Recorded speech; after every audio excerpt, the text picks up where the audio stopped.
علیہ السلام نو هغې خو په هر چوک په هر ګلا او په هر کوڅه دا چغې ویلي دي چغې وهلي دي ما لکم من اله غیره ما لکم من اله اله نکره ده او ما نافیه ده او نکره چې په سیاق د نفي کې راشي نو عموم پیدا کوي منطقیان وایي دې ته سالبه کلیه وایي نفي د محمول کوي د موضوع د کل افرادو نه ٹھیک شو په نوم اله بې د دغه ذات نه بل نشته ان النکرة تحت النفي تعم ما لکم من اله غیره نو هغې خو چغې والي دي چې زمونږ عبادتونه مه کوئ او پیغمبر علیہ السلام خو خیری کړی دي لعن الله اليهود والنصارى الله دې په یهود او نصارو لعنت وکړي اتخذوا قبور انبیائهم مساجدا دی د خپلو انبیاو د قبرونو نه مساجد جوړ کړل او هلته عبادتونه شروع کړو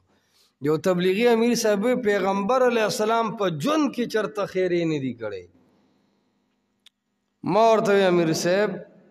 ډیر سوچ سره به خبرې کوي چې عالم نه بس خبرې مه کوه عالم نه تپوس وکړه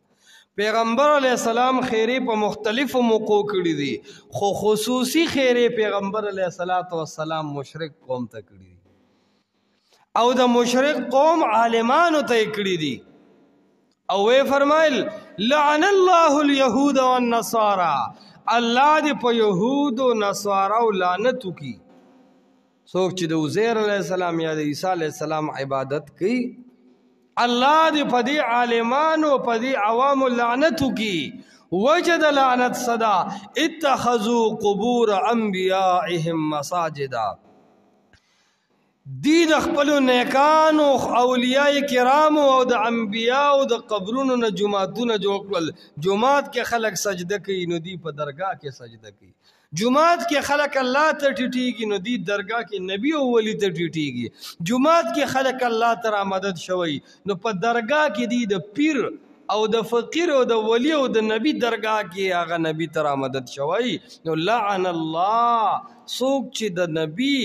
او د ولی قبر ته ټیټیږي او د هغه ځای منجاوري کوي لعن الله الله دې په داسې خلکو لعنت وکړي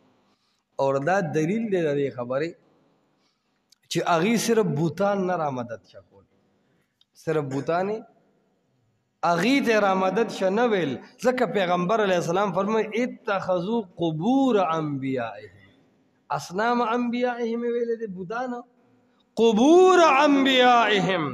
د انبیاو قبرونو نه درگاهونه جوړ کړي دي پته لګي بت من حیث البت عبادت او پوجا چا نه ده کړی دا بت به د یو ولی نبی فیر فقیر جن فرشته ملک وزیر خان نواب مولا چمیار هر چا په نوم چو خو د یو نیک سړي په نوم به جوړ کو بیا به د هغې عبادتونه کول هغې ته به را مدد شوی د هغې په نوم باندې به نظر و نیاز کول نو یو خدا چې عبادت صرف د بت نه دی شوی اتخذوا قبور انبیائهم هؤلاء شفعاؤنا عند الله هؤلاء اصنام نه دی ویلي چې دا بوتان او قرآن وی افحسب الذین کفروا ان یتخذوا عبادی من دون اولیاء زما بندگان په ولایت سره اور په حاجت روای سره نیولي دي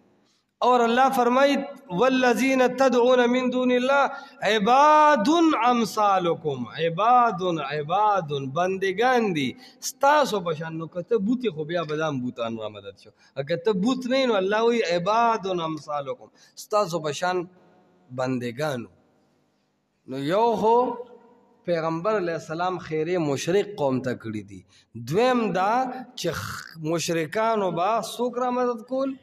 اولیاء نو الله فرمایي چې کم خلق د دې په عبادت ترازاو نو الناس حشاک تلا د جهنم والحجار او د ګوګنو کانی دي یا د دینه هغه د زیارت کانی مراد دي چې د خزو په دې قبر یخي چې لړ شنو به زر په لاس خو الله خاري د خپې می خوګيږي او چې دا کانی په ځانو ما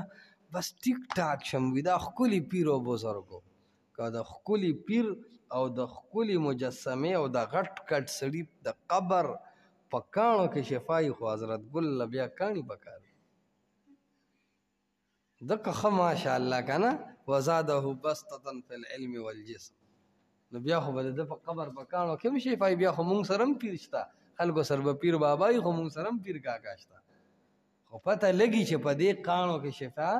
نشتا. وقودها الناس چې خشا